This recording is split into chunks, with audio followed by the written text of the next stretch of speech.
Welcome to the History Maps podcast. You know, if you stand at the base of a towering ancient stone temple, it feels entirely permanent. Oh, absolutely. You look at those massive interlocking blocks of volcanic rock, and the sheer physical weight of the structure creates this powerful illusion. You assume that because the stone is unyielding, the society that put it there must have been equally unbreakable. Right, because the architecture is literally designed to project exactly that kind of permanence. We see a completed monument, and we just subconsciously assume it was an inevitable fixture of the landscape. But the reality is that the stone is just the visible, final outcome of an incredibly fragile system. I mean, the actual foundation holding those massive blocks together is not physical at all. Yeah, the real mortar is completely invisible. Exactly. It is the agricultural surplus that fed the stonemasons. It is the complex religious doctrine that convinced thousands of people to haul those rocks under a blistering sun. It is the precise political statecraft that managed to keep enemy armies occupied on the borders, so the architects could actually work in peace. And history shows us that when that invisible mortar begins to degrade, when the food supply falters or the political alliances fracture, it really does not matter how thick the temple walls are. The entire societal edifice is going to collapse, and usually with startling speed. Which is exactly what we are looking at today. We are exploring how that invisible mortar is built and how it crumbles. Today, we are taking a comprehensive deep dive into the history of Java. And we are doing it through the lens of two very distinct, highly influential powerhouses that, interestingly, shared the exact same name, but they were separated by 5 centuries. Right. First, we have the ancient Hindu-Buddhist Mataram Kingdom. Some of the sources refer to this as the Medang Kingdom. And this realm flourished from the 8th to the 11th centuries. Then, skipping ahead, we have the later Islamic Mataram Sultanate. That one emerged in the late 16th century and really dominated the Javanese landscape until it was systematically dismantled in the 18th century. So, the overarching mission of our deep dive today is to trace the actual mechanisms of power. We are going to examine how these two completely different iterations of Mataram utilized monumental architecture, religious doctrine, military logistics, and complex economic systems to unify a massive, diverse island. And crucially, we are going to look at the internal flaws. Yes, the paranoia, the internal divisions. Exactly. We will examine how a reliance on external mercenaries ultimately eroded that invisible mortar we mentioned, effectively inviting foreign colonial control to take over. The sources provide a highly detailed blueprint of statecraft here. So for you listening, if you have ever examined how a unified self-sovereign region slowly fragments and trades away its independence for short-term survival, well, the trajectory of Mataram is a vital case study. It really is. So we start in central Java, roughly around the 8th century. The sources anchor us to the year 732 and a specific leader named King Sanjaya. Okay, so 732. What kind of documentation do we actually have from that far back? Our primary documentation for this era is the Kangal inscription. It is a stone tablet dated exactly to 732, written in Sanskrit using the Pallava script. And where was this found? It was unearthed near Medang in central Java. The inscription documents a very specific action taken by King Sanjaya. It records the erection of a linga on a hill in the Kunjarkunja area, specifically on Mount Wukir. Right, and a linga being a symbolic representation of the Hindu deity Shiva. Yes, and the context provided by the inscription is crucial here. It states that Sanjaya ascended to power following the death of his uncle, King Sana. Which had triggered a crisis, right? Exactly. That death triggered a period of severe regional disorder and instability. So the kingdom was actively fracturing, and Sanjaya managed to secure control. But erecting a stone symbol on a mountain is not just an act of religious piety, is it? It functions more like a geopolitical broadcast. It is a deliberate claim of absolute authority.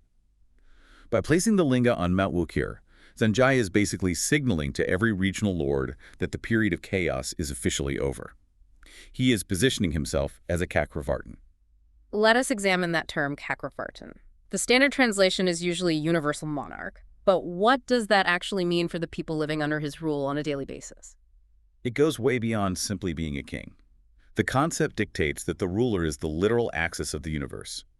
His physical and political presence is what maintains cosmic order and holds chaos at bay. So everything is tied to him. Literally everything. The stability of the seasons, the fertility of the crops, and the peace of the realm are all tied directly to his personal mandate.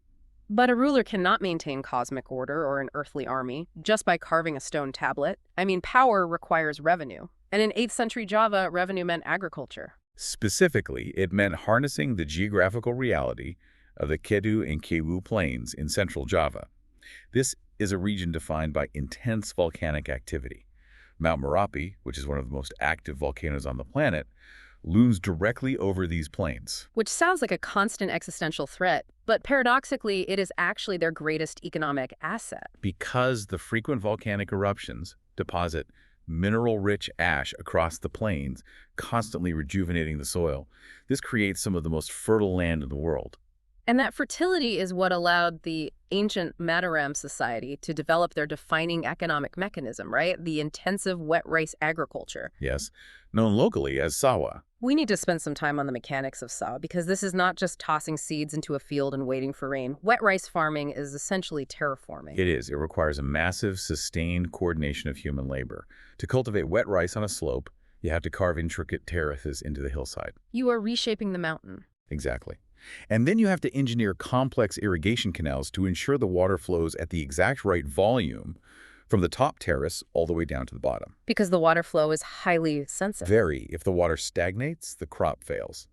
If the water flows too quickly, it washes the fragile seedlings away. This means you cannot have individual independent farmers just doing whatever they want. I mean, if the farmer at the top of the hill decides to dam his water supply, the 50 farmers below him will starve. Which is exactly why wet rice agriculture inherently drives the creation of a centralized bureaucratic state. You literally need a hierarchical authority to manage the water rights, mediate the disputes, and organize the massive labor required to maintain the physical infrastructure of the terraces. And the reward for this immense societal coordination is a massive caloric surplus. I mean, wet rice produces a far higher yield per acre than almost any other crop of that era. That caloric surplus is the absolute foundation of the state. When one farmer can produce enough food to feed 3 families, it frees up the rest of the population. Right, because they don't have to farm. Precisely.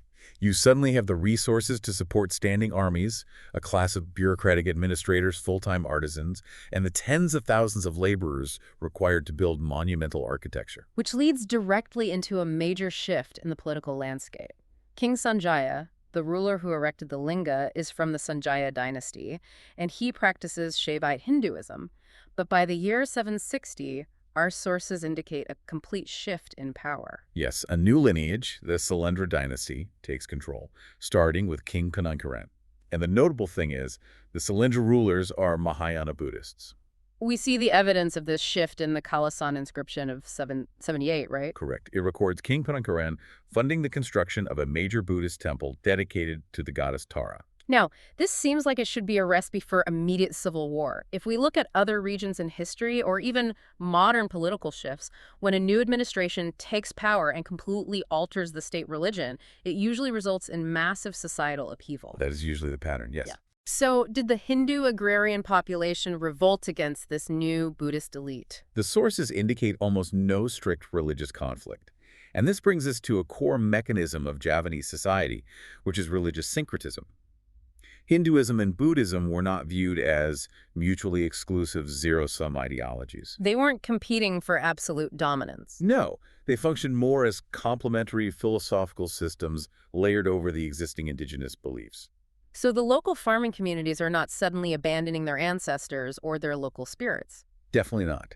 The agrarian population had deep pre-Dharmic animist traditions centered around agricultural spirits and ancestor worship.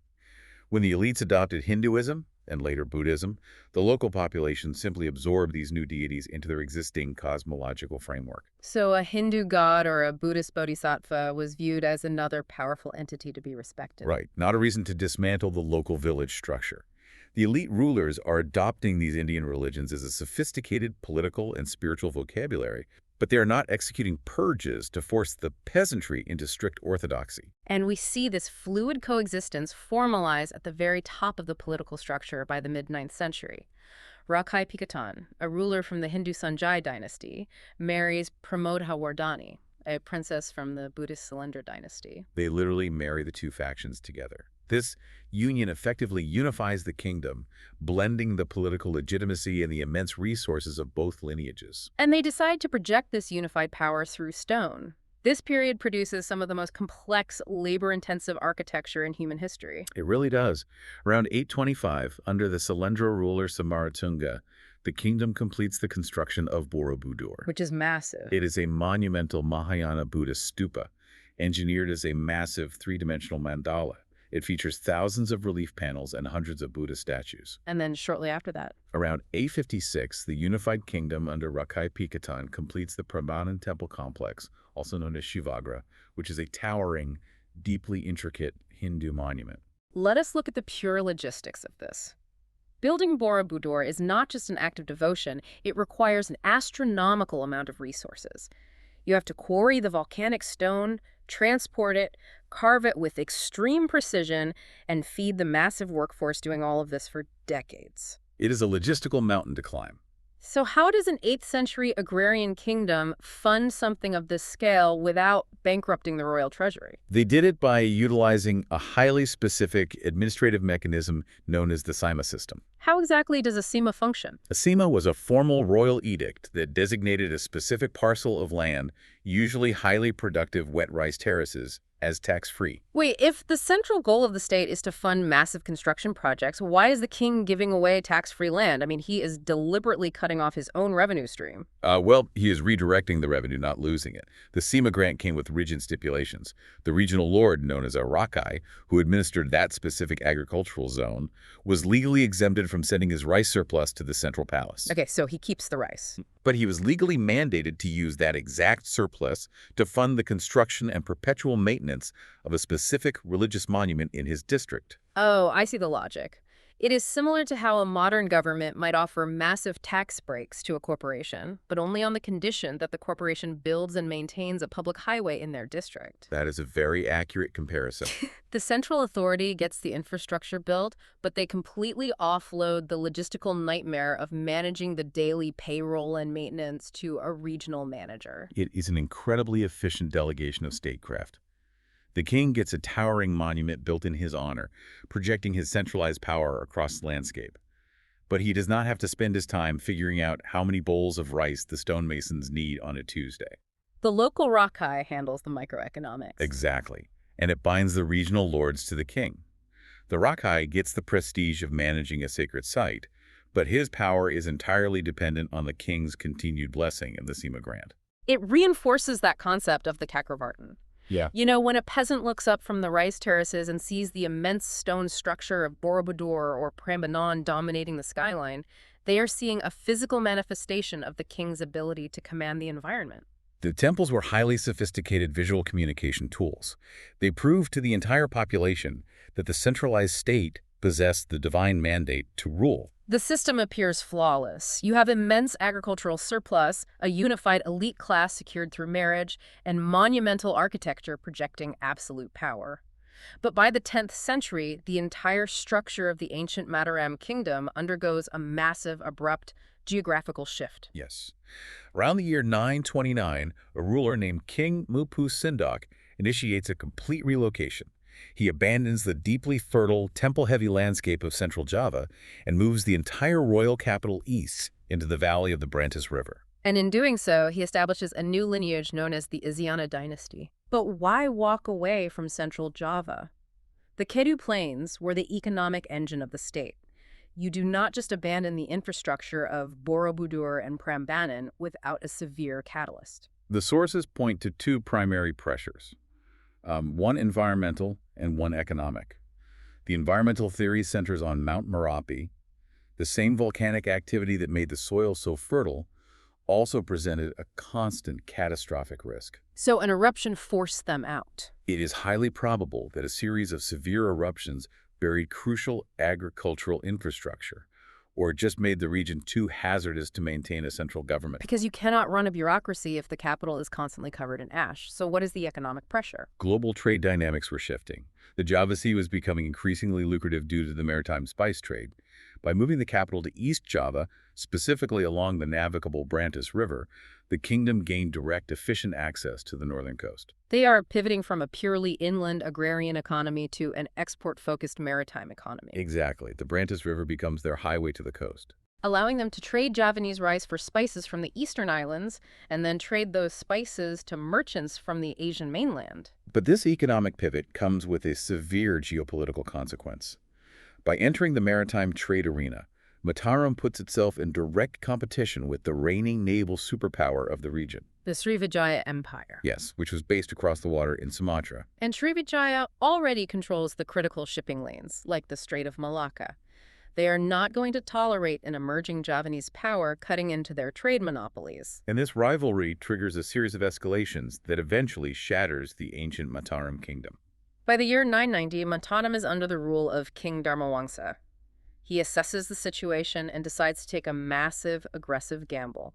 He launches a full-scale naval invasion directly at the heart of the Srivijaya Empire. His objective was to capture Palembang, the Srivijayan capital, and permanently eliminate his economic rival. But the logistics of launching a massive fleet across the Java Sea were immense, and ultimately the invasion fails.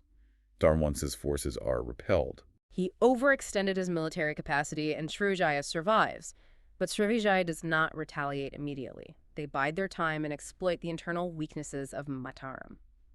Which brings us to a devastating historical vignette in the year 1016. Right. The setting is the Mataram capital in East Java. King Dharmawangsa is hosting a massive royal wedding. Which means everyone is there. Everyone. It is a major diplomatic and celebratory event, meaning the royal court is fully assembled, distracted, and the military defenses are likely relaxed. And while the capital is celebrating, a regional Javanese vassal named Wurawari launches a massive surprise attack directly on the city. Wurawari was a local lord, but he was heavily backed, financed, and strategically supported by the Srivijaya Empire. Srivijaya basically used a proxy to do their work for them. The assault on the wedding is an absolute massacre. Wurawari's forces sack the capital entirely. King Dharmawangsa is killed during the attack. The royal family is scattered, executed, or forced into hiding. It's a total decapitation of the state. In a single day, the central authority of the ancient Mataram Kingdom is completely eradicated. The invisible mortar failed. By pouring massive resources into a failed foreign war, Dharmawangsa weakened his domestic authority. He left his regional alliances vulnerable to foreign bribery. And once he was gone, the local lords had no reason to stay together. Exactly. Once the central king was eliminated, the Rakai had no loyalty to a wider state.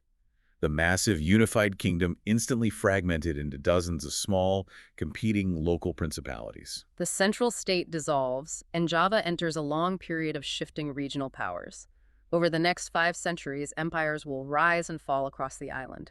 The Majapahit Empire will achieve massive dominance and then slowly decline. And the Islamic Sultanate will take control of the northern coast, heavily influencing the religious landscape, before it too fractures. Which brings us to the late 16th century. The island is highly fragmented. The name Mataram has not represented a unified power for roughly 500 years. Regional authority in central Java currently rests with the Pajang Kingdom. But the geography of ancient Mataram is about to become relevant again. The sources introduce a Javanese noble named Ki Ageng Pemanahan. He serves as a military commander for the Sultan of Pajang. And he gets rewarded for his service. Yes, as a reward for his successful campaigns, the Sultan grants him a tract of land. And this land grant is the Alas Mentok, the Mentok Forest. Crucially, this forest is located in the exact same region of central Java where the ancient Hindu-Buddhist Mataram Kingdom had built its monuments centuries earlier. So Ki Ageng Pemanahan and his followers begin the arduous process of clearing the forest and establishing a new settlement. They're building a local power base.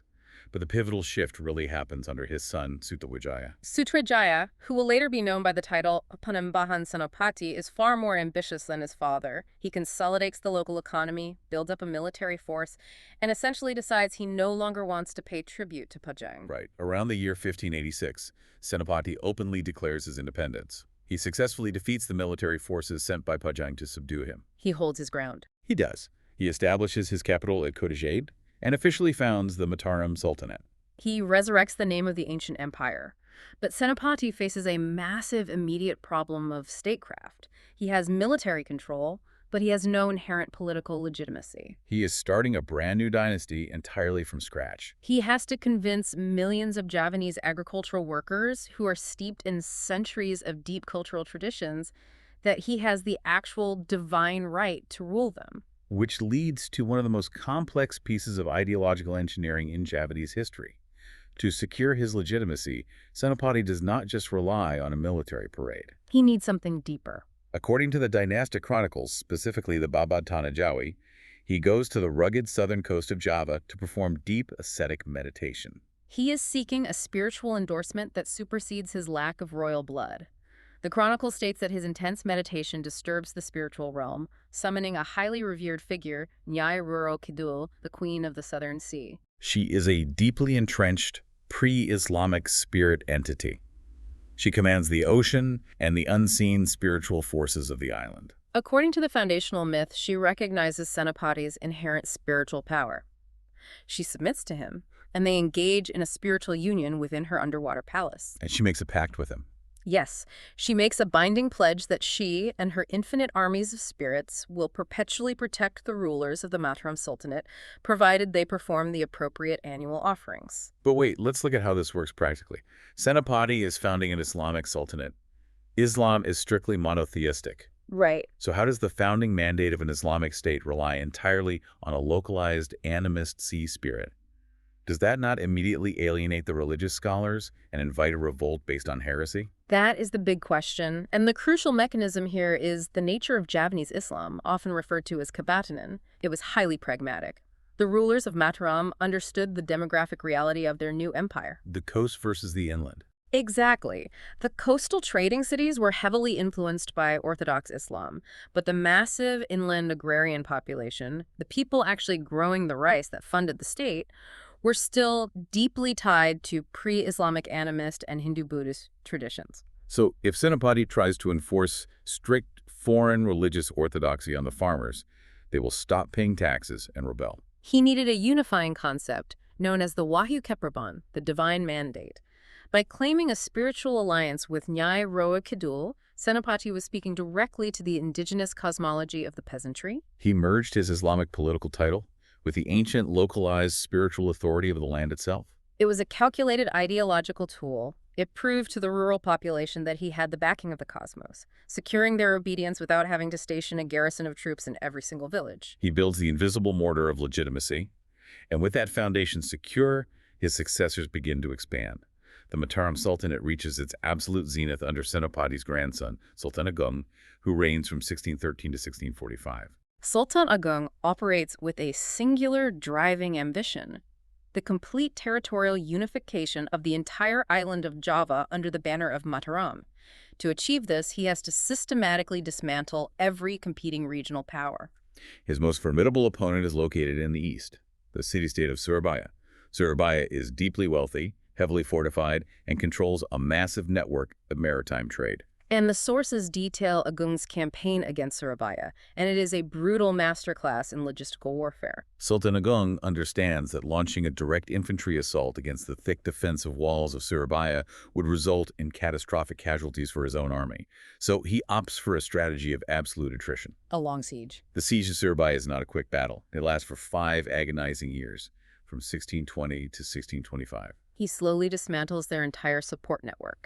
Agung does not attack the city directly at first. He attacks all of their allies. He conquers regions like Sukadana, and crucially, in 1624, he launches a massive invasion to capture the island of Madura. Taking Madura was the strategic linchpin. Surabaya relied on Madura for naval support and maritime supply lines. By controlling the island, Agung effectively blockades Surabaya from the sea. They can no longer import food or weapons. Then he closes the net on land. The Mataram army surrounds the perimeter of Surabaya. They employ slash and burn tactics, destroying all the agricultural fields in the surrounding countryside so the city cannot harvest any food. They escalate to severe ecological warfare. Agung basically orders his engineers to dam the Brantus River, which is the primary source of fresh water for the city. Wait, the entire river? Yes, they cut off the water supply, and what little water remains becomes stagnant and polluted. Disease begins to spread rapidly within the city walls. It is a methodical strangulation. After 5 years of blockade, starvation, and disease, the leadership of Surabaya has no choice. In 1625, the city formally submits to Sultan Agung. And with the fall of Surabaya, Mataram achieves undisputed hegemony over the entirety of central and eastern Java. But conquering a territory is only the first phase of statecraft. You then have to govern it. Agung realizes that the old administrative methods will not work for an empire of this massive scale. He needs a new system. He implements a series of rigorous structural reforms to ensure the newly conquered territories remain loyal. His most significant structural change is the elevation of a new bureaucratic class known as the priai. Often translated as the nobles of the robe. Yes. Prior to this, regions were often governed by hereditary aristocrats lords who derived their power from their bloodline and local ties. Agung realized these hereditary lords were a constant threat to rebel. Because their loyalty is to their family, not the state. Exactly. So he sidelines them and promotes the priai.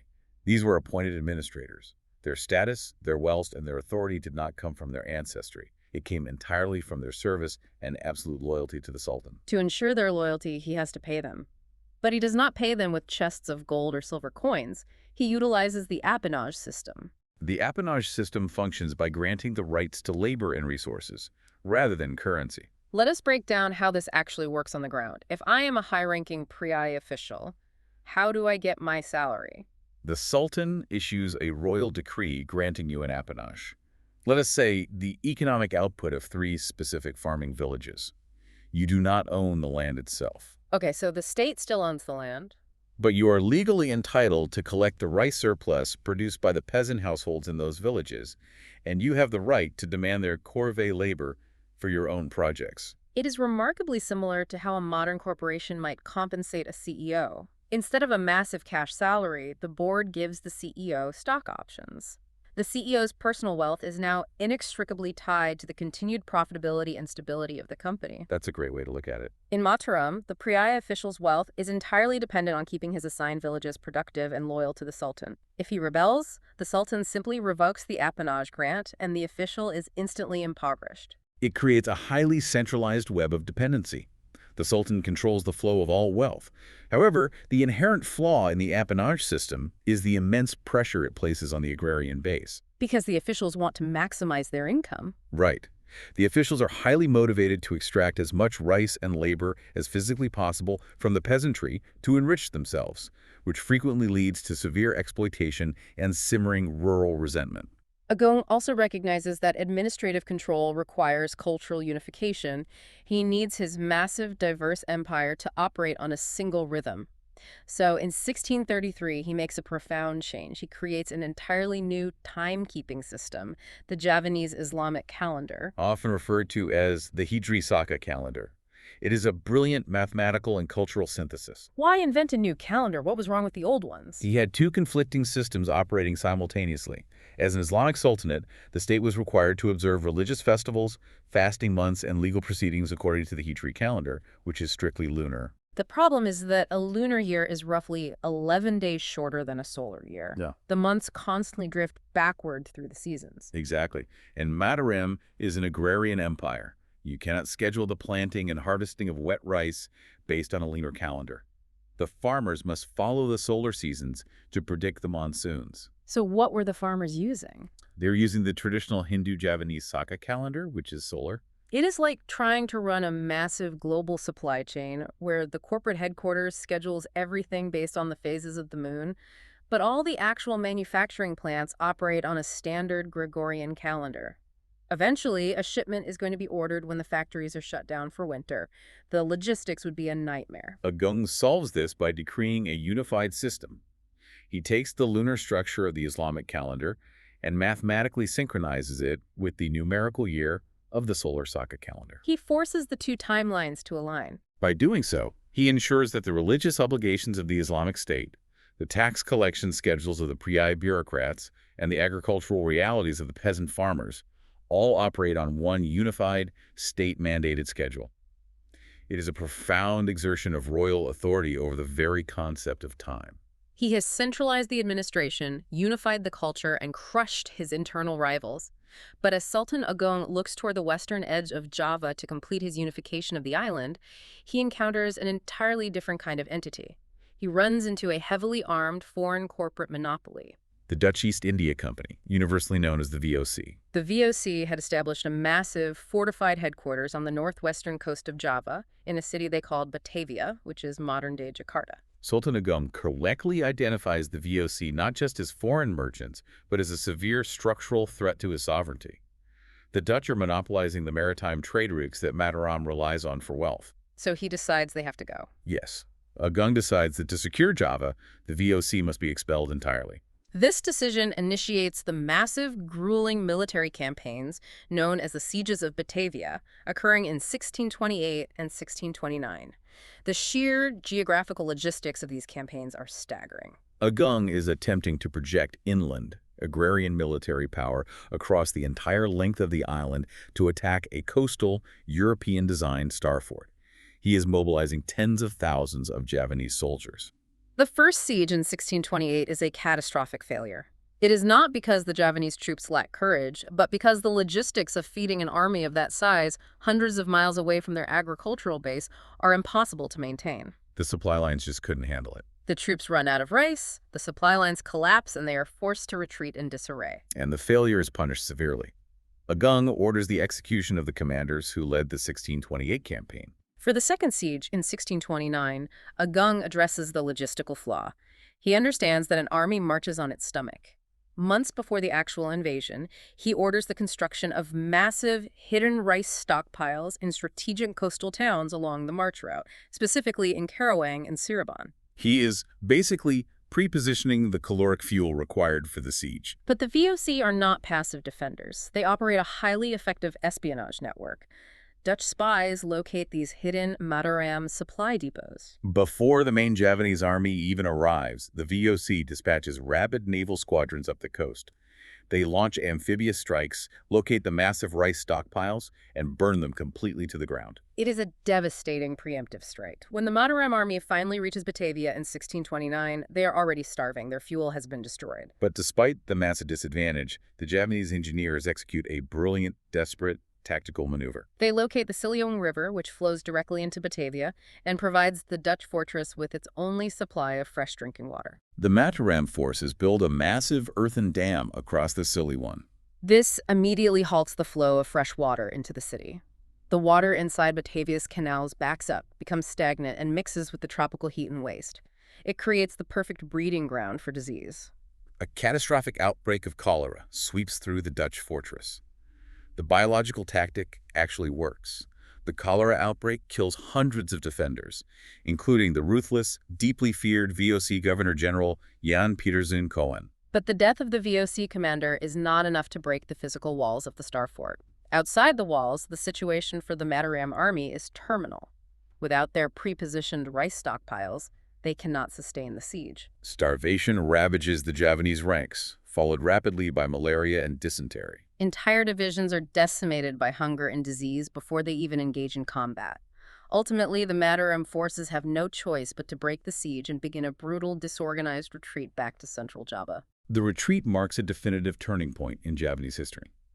The 1629 siege is the absolute maximum expansion of the Mataram Sultanate. They will never again possess the military capacity to threaten the VOC headquarters. Sultan Agung rules for another 16 years, maintaining control over the interior, but when he dies in 1645, the entire operational dynamic of the empire shifts. The invisible mortar that Agung carefully built, the Priai administration, the cultural unification, immediately begins to fracture. The throne passes to his son, who takes the title Amangkurat I, and Amangkurat I possesses none of his father's diplomatic skill. Where Agung utilized a complex web of alliances, marriage, and structured economic dependency to govern, his son relies entirely on absolute, unmitigated terror. He's consumed by severe paranoia. He views every regional lord, every popular military commander, and every member of his own family as an active threat to his throne. His solution to maintaining centralized control is mass execution. The sources outline a staggering level of violence. Between his ascension in 1646 and the late 1670s, Amangkurat I systematically orders the assassination and public execution of thousands of Javanese aristocrats. The estimates suggest over 5,000 nobles, regional leaders, and their families were killed during his purges. He is actively destroying his own administrative infrastructure. Let us relate this to a modern scenario. If the CEO of a massive multinational corporation becomes convinced that all the regional vice presidents are plotting against him and he fires the entire senior management team in a single week, he He might feel secure in the short term. But the company is crippled. Exactly. He has just fired all the people who actually know how the company operates. When a crisis hits, the corporation is completely defenseless. It is precisely what happens to Mataram. By executing the Priai and the regional lords, Amonkherat I alienates the entire military and bureaucratic apparatus. He creates an immense vacuum of loyalty. The regional populations despise him for the brutality. And when you create a vacuum of loyalty, you invite a rebellion. This brings us to the eruption of the Trunajaya Rebellion in 1677. The rebellion is spearheaded by a prince named Trunajaya, who hails from the island of Madura. This is highly significant because Madura is the same island that Sultan Agung had brutally conquered and blockaded half a century earlier. There is deep generational resentment. Trunajaya capitalizes on the universal hatred of Amonkherat I. He forms a massive coalition, gathering disaffected Javanese nobles, regional militias, and even mercenary fighters from other islands. They launch a full-scale invasion of central Java.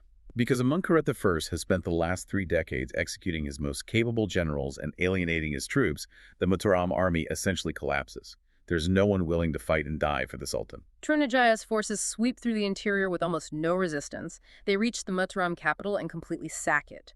They loot the royal treasury and burn the palace complexes. Amonkherat I is forced to flee into the jungle, accompanied by only a few remaining loyalists. The stress and physical toll of the escape are too much. He dies shortly after in exile, leaving his son, Amonkherat II, to inherit an empire that is completely in ruins. Amonkherat II's situation is desperate. He is officially the Sultan, but he has no palace, no treasury, no standing army, and half his kingdom is occupied by a highly motivated Madurese rebel force. He cannot defeat Trunajaya on his own. He needs a military force immediately, and he makes a strategic calculation that will permanently alter the trajectory of Indonesian history. He turns to the west and formally asks the Dutch East India Company for military intervention. This is the definitive Faustian bargain of the era. Amonkherat II requests heavily armed VOC battalions to march into the interior of Java and crush the Trunajaya rebellion on his behalf. But the VOC is a multinational trading corporation, not a charity. Their ultimate goal is profit, not Javanese political stability. Why would the Dutch agree to spend massive amounts of money, resources, and European lives fighting a grinding jungle war in the interior of the island? Because the Dutch leadership recognizes that this is an unprecedented opportunity to secure absolute economic dominance over the region without having to conquer it themselves. Exactly. They agreed to deploy their military forces and restore Amonkherat II to his throne, but the price they extract for this service is astronomical. They do not just ask for a chest of gold to cover the cost of the mercenaries. They demand structural control of the economy. In exchange for the military intervention, Amonkherat II is forced to sign treaties granting the VOC absolute, exclusive monopolies on the trade of Mataram's most lucrative export commodities. This includes total control over the export of sugar, rice, textiles, and the highly profitable opium trade. He signs away the economic engine of his state, but they demand territory as well. Yes. The VOC demands direct territorial jurisdiction over key port cities along the northern coast of Java, a highly wealthy region known as the Pasisir. This is the fatal error in Javanese statecraft. The traditional wealth of the Mataram Sultanate came from controlling the agrarian rice production in the interior and taxing the maritime trade flowing through the coastal ports. And he just handed it over. By handing over the Pasisir and signing away the monopolies, Amonkherat II effectively cuts the economic legs out from under his own kingdom. The VOC forces, utilizing superior firearms and artillery, eventually crush the Trunajaya rebellion by 1680. Amonkherat II is restored to power, establishing a new court at Kartasura. But he is heavily compromised. However, he is now ruling a hollowed-out state. He is heavily indebted to a foreign corporation that controls his borders and dictates his trade policy. He traded long-term sovereign independence for short-term political survival. And this initiates a devastating, inescapable cycle of debt. Once the VOC establishes a physical and political foothold within the Mataram court, they systematically exploit the structural flaws of the Javanese political system to expand their control. The primary structural flaw they exploit is the mechanism of royal succession, which leads us into a period defined by endless civil conflict. The Javanese political system was heavily patrimonial. power was not institutional. It was tied entirely to the personal charisma, wealth, and alliances of the individual sultan. There was no rigid, constitutionally mandated rule of primogeniture, meaning the eldest son was not automatically guaranteed the throne. When a sultan died, it frequently triggered a massive succession crisis. Anyone could make a play for it. Right, a younger brother, an uncle, or a charismatic nephew could easily stake a claim to the throne if they could convince enough regional lords to support them. Prior to the Dutch involvement, these disputes were settled internally through brief civil wars or assassinations. But now, the VOC is sitting in Batavia, acting as heavily armed kingmakers. And the rival Javanese claimants realized that the easiest way to win a succession dispute is to get the Dutch army on their side. They begin bidding against each other, offering the VOC increasingly massive concessions of Javanese territory and wealth in exchange for military backing. It becomes a race to the bottom. We see this erupt in the First Javanese War of Succession in 1704. A ruler named Amonkherat III takes the throne, but his uncle, Prince Puger, immediately disputes the claim. And Puger goes straight to the Dutch. Prince Puger does not try to win over the local lords. He goes directly to the VOC headquarters in Semarang. He promises them massive expansions of their trade monopolies and territorial control. The VOC accepts the deal. They deploy their forces, overthrow the sitting sultan, and install Prince Puger on the throne as Pakubuwana I. And the cycle repeats instantly. When Pakubuwana I dies in 1719, the Second Javanese War of Succession begins. His designated heir, Amonkherat IV, faces armed rebellions from two of his own uncles. He knows exactly what to do. Once again, he pleads with the VOC for military intervention. Once again, the Dutch provide the troops, crush the uncles, and present a massive bill to the Sultan. With each successive war, Mataram bleeds out further. They surrender more coastal territory, they lose control of more domestic markets, and they are forced to pay increasingly massive annual tributes of rice simply to service their debt to the VOC. The kingdom is politically fractured and economically bankrupt. The Javanese aristocracy is seething with resentment over the constant Dutch interference. The tension is at an absolute boiling point. And then an external shock hits the system, triggering a catastrophic domino effect. This brings us to the events of 1740 and a massive conflict known as the Gager-Pashanan, or the Chinese War. To understand how this external shock topples the Mataram court, we have to trace the economic supply chain back to Batavia. The VOC headquarters in Batavia relied heavily on a large population of ethnic Chinese merchants, artisans, and laborers. They were running the local industries. The Chinese community was the economic backbone of the local sugar industry, operating the mills and managing the plantations around the city. But the economy in Batavia is not isolated. It is tied to global markets. In 1740, there is a massive shift in consumer markets in Europe. The supply of sugar spikes globally, and the market price for sugar completely collapses. The economic ripple effect is immediate. With the price of sugar plummeting, the VOC operations around Batavia become unprofitable. The Dutch administrators drastically cut budgets, shut down sugar mills, and lay off thousands of ethnic Chinese laborers. Suddenly, you have a massive population of unemployed, desperate laborers clustered around the walls of Batavia. Tensions escalate rapidly, and minor skirmishes break out. The Dutch authorities in Batavia panic. Fearing a coordinated uprising from the unemployed workers, the VOC leadership makes a horrific, brutal decision. In October of 1740, they initiate a systematic pogrom. It is an absolute atrocity. Dutch troops and allied militias sweep through the city, massacring an estimated 10,000 ethnic Chinese residents within the walls of Batavia. And it illustrates how a fluctuation in a global commodities market, the price of sugar, can lead directly to localized mass violence. But the violence does not stay contained in Batavia. Thousands of Chinese residents managed to escape the massacre.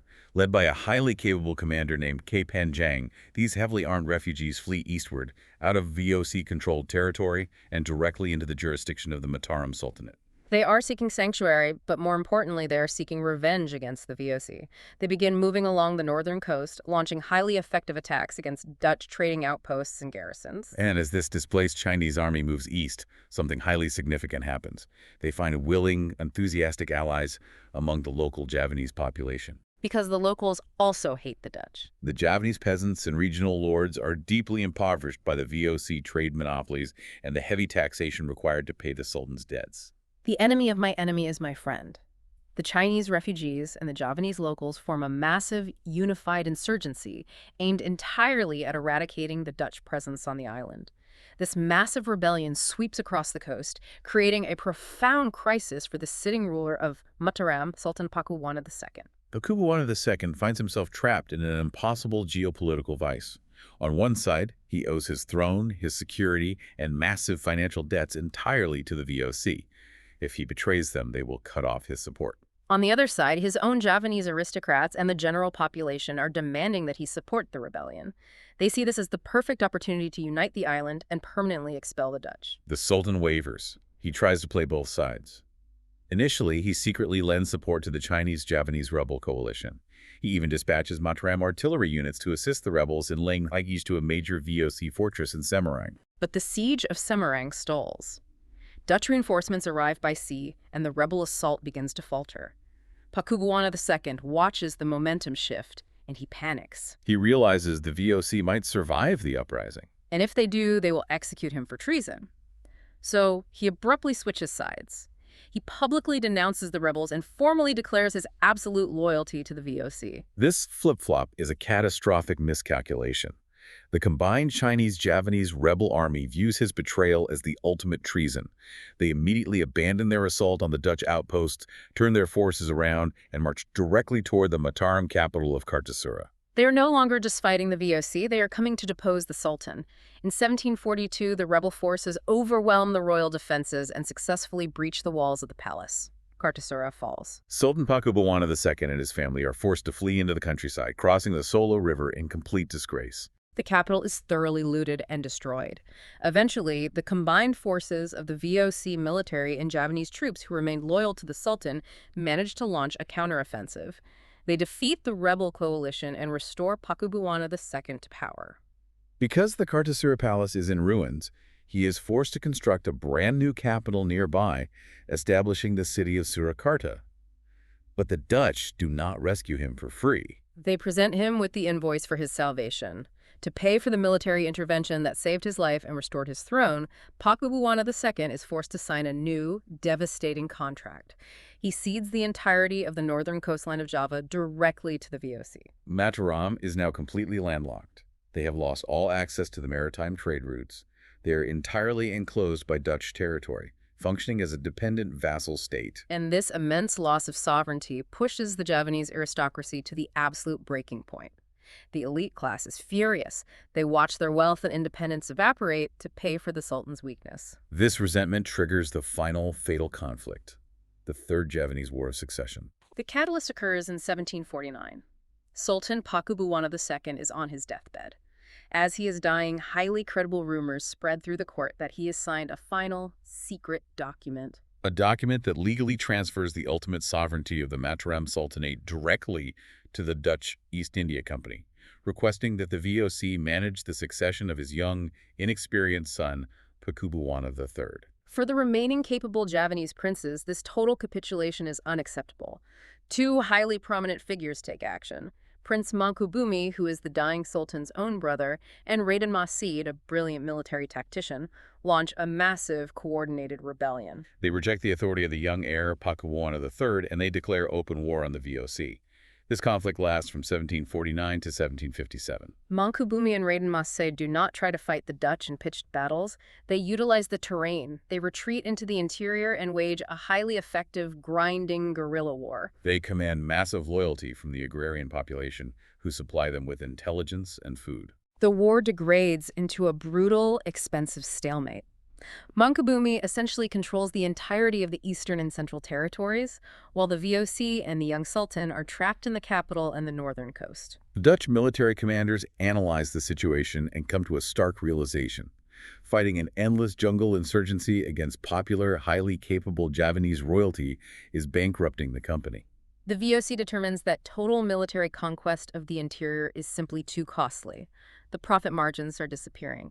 So they pivot their strategy entirely. Instead of attempting to destroy Mangkubumi on the battlefield, they decide to neutralize him diplomatically. They employ a textbook strategy of divide and rule. They send envoys to Mangkubumi and invite him to a diplomatic summit at a small village called Gianti. Negotiations take place, and on February 13, 1755, they sign the Treaty of Gianti. This single document is the official, legal end of the unified Mataram Empire. Let's break down the terms of the treaty because they are highly calculated. The VOC agrees to officially recognize Prince Mangkubumi as a legitimate sovereign monarch. But to achieve this, the physical territory of the Mataram Sultanate is sliced exactly in half. The realm is partitioned. The young heir, Pakubuwan III, retains the eastern half of the kingdom, ruling from the established capital of Surakarta, creating the Surakarta Sultanate. And Prince Mangkubumi is granted the western half. He takes the royal title Sultan Hamengkubuwana I, and he establishes an entirely new capital, creating the Yogyakarta Sultanate. The Javanese elites celebrated this as a resolution to the war. But if we analyze the specific legal provisions embedded within the Treaty of Gianti, we see the absolute permanent triumph of colonial control. The physical division of the land was just the surface level. Let us examine the fine print of that treaty because it reveals exactly how sovereignty is dismantled. Article 3 of the treaty implements a profound structural change. It stipulates that any high-ranking official in either of the two new kingdoms, meaning the chief ministers, the senior military commanders, and the regional regents, must physically travel to the Dutch headquarters. And what do they have to do there? Before they are legally allowed to assume their duties, they must swear an explicit oath of loyalty to the VOC in the physical presence of the Dutch governor. That is notable. The senior administrators of the Javanese government are legally required to pledge fealty to a foreign colonial corporation before they pledge loyalty to their own newly minted sultans. It completely inverts the chain of command, and Article 4 reinforces this by granting the VOC a permanent legal veto power over the appointment or dismissal of those officials. So the sultans can't even pick their own staff. Sultans of Surakarta and Yogyakarta no longer possess the independent authority to choose their own cabinet ministers or fire corrupt regional leaders. The Dutch hold the final approval. They have completely outsourced their internal political sovereignty. What about the economic terms? Article 8 ensures economic subjugation. It legally mandates that both newly formed sultanates must continuously supply vital foodstuffs, timber, and resources to the VOC at permanently fixed, heavily discounted prices. The local rulers completely lose the ability to regulate their own domestic markets or profit from their own agricultural surplus. The structural outcome of the Treaty of Gianti is the creation of two rival, heavily neutered Javanese kingdoms. Surakarta and Yogyakarta both maintain elaborate royal courts, they both heavily sponsor the arts, and they both fiercely claim to be the true cultural inheritors of the legacy of Mataram. But structurally, they are profoundly weakened. They share a violently divided landscape, and every political and economic decision they make is entirely hemmed in by Dutch colonial oversight. The invisible mortar of the empire is completely gone. The complex administrative systems, the unifying religious ideology, and the military power have all been replaced by legally binding colonial contracts. And that fractured, divided structure remained permanent. By splitting the kingdom in half and placing themselves as the necessary mediators between the two rival courts, the Dutch ensured that Java could never mount a unified island-wide resistance again. It allowed the VOC to smoothly transition over the ensuing centuries from a corporate trading monopoly, extracting resources, into a formal, highly entrenched colonial empire. Which brings our historical journey to a close. Let us synthesize exactly what we have tracked across these centuries. We examined two distinct iterations of the Mataram state. We saw the ancient Medang kingdom utilize brilliant, terraforming agricultural engineering, monumental construction projects like Borobudur and Prambanan, and a highly sophisticated syncretic religious philosophy to unify a massive population. Yet, a sudden violent proxy attack during a moment of severe military overextension caused that entire structure to shatter. Centuries later, the Islamic Mataram Sultanate successfully resurrected that centralized power. Visionary leaders like Senapati and Sultan Agung utilized localized spiritual mythology, relentless siege warfare, and complex bureaucratic systems like the appanage grants to forge an even larger empire. Yet the ultimate fatal flaw of the later sultanate was a deeply ingrained patrimonial system that prioritized internal family power struggles over a unified national defense. By constantly turning to external mercenaries, the Dutch East India Company, to solve their domestic succession disputes, the Javanese elites willingly, piece by piece, traded away their economic and political sovereignty. They allowed a foreign corporate entity to slowly dismantle their empire, port by port, treaty by treaty, until they were left with a partitioned, landlocked realm managed entirely by colonial veto. The physical architecture of the palaces remained standing, projecting an illusion of authority, but the actual foundation of their independence had been permanently traded away in exchange for short-term political survival. Which leaves us with a final thought to consider as we look at the mechanics of Mataram's collapse. We see a structural pattern here that is absolutely not confined to 18th century Java. When modern nations, or even massive modern corporate entities, find themselves paralyzed by internal political deadlock, and the leadership chooses to rely heavily on external debt, foreign military intervention, or outside corporate bailouts to solve their domestic disputes. Are they simply repeating the slow, inevitable partition of Mataram? History suggests that when you invite an outside power to secure your throne, you rarely get to keep the kingdom. Thank you for listening. History Maps. Learn history visually.